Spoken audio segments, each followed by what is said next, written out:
If a Washington State driver's license or ID card is photocopied, the copy can take on a pinkish hue to it. This is a sample of the new enhanced driver's license. The basic information is on it along with a machine-readable zone, as a passport has to be scanned at the border. They also have a RFID tag embedded in the EDL ID, which has a unique reference number and will not contain personal information. A new look to driver's licenses and facial recognition software will make it harder for identity thieves to do business in Washington. The new driver's license look.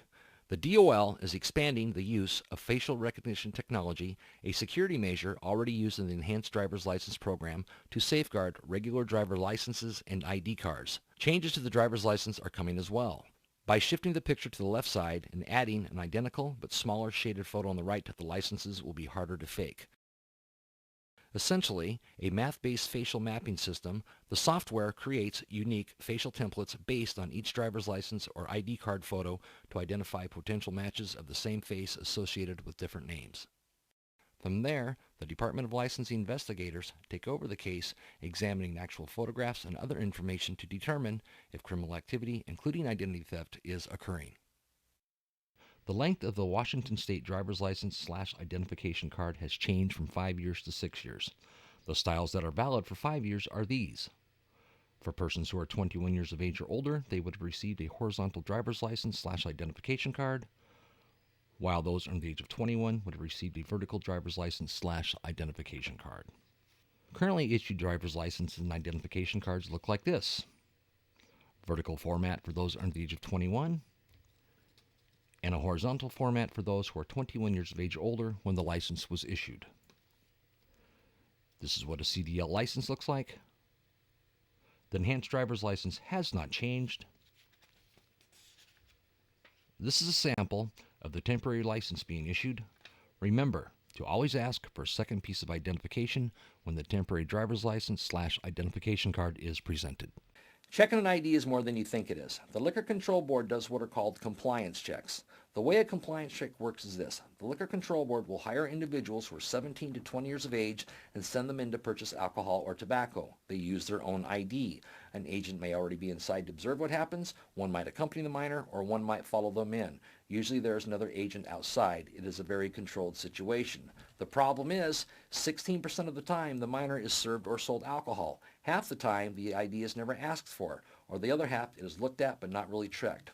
According to a Washington State Liquor Control Board enforcement officer, the many reasons the sale was made was because they simply got the math wrong, turned 18, not 21, couldn't see, didn't use their glasses, and they simply were not paying attention. At this point in time in our classroom education, I will choose one student to give their ID to another student for that student to check their ID. After they check the ID, they will usually say, yes, I would serve this individual. My next question is, what's the expiration date on that ID? 95% of the time, nobody can tell me the expiration on the ID. Or I like to find a student who will be 21 this year, but not 21 yet. And 75% of the time, the opposing student will say, yes, I would serve them. And I say, you just served a minor. And they say, how do you figure that? And I say, well, in December. You've got to check an ID closer. This here is called the 10-point checking ID card. There's 10 things I'm going to ask you to look at on ID. Now you look at me right now and go, 10 things on an ID? I don't have time to look at 10 things on an ID. You don't have time not to. You serve a minor in this day and age, the ramifications, both civil and legal, can be huge.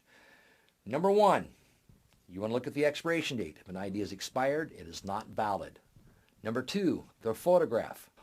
You want to hold the ID in your hand. When you look at the photo, you look straight across. Remember, it's much easier to look at somebody straight across this way than it is up and down, because the way somebody's eyes are will never, ever, ever change. Number three, their year of birth. Number four, the day of birth. Number five, the month of birth. Number six, does the age match up? Is an individual who you're questioning, or even 21 years of age or older, hands you an ID saying they're 27 years of age or older, you might ask for another piece of identification. Look at their height and weight. Their gender, male or female. Just trust me. Number 9, the state seal. Look for blurred images, something hand-drawn on there. Is it the correct state seal? A partial state seal. I remember one time looking at a young man's ID, and I realized the state seal was a hologram that said an official seal of authenticity. And number 10, The 100 rule. On your screen, you will see a Washington State driver's license, and I will show you how the 100 rule came to be. This is Washington State specific only. Your driver's license or identification card will have the first 5 digits of your last name. If you have less than 5 digits, asterisks will be placed in, and then it will have your initials. If you don't have a middle initial, an asterisk will be placed in there as well. Right after your initials, you will see two numbers. Add them to the last 2 years of your year of birth, and it will add up to 100.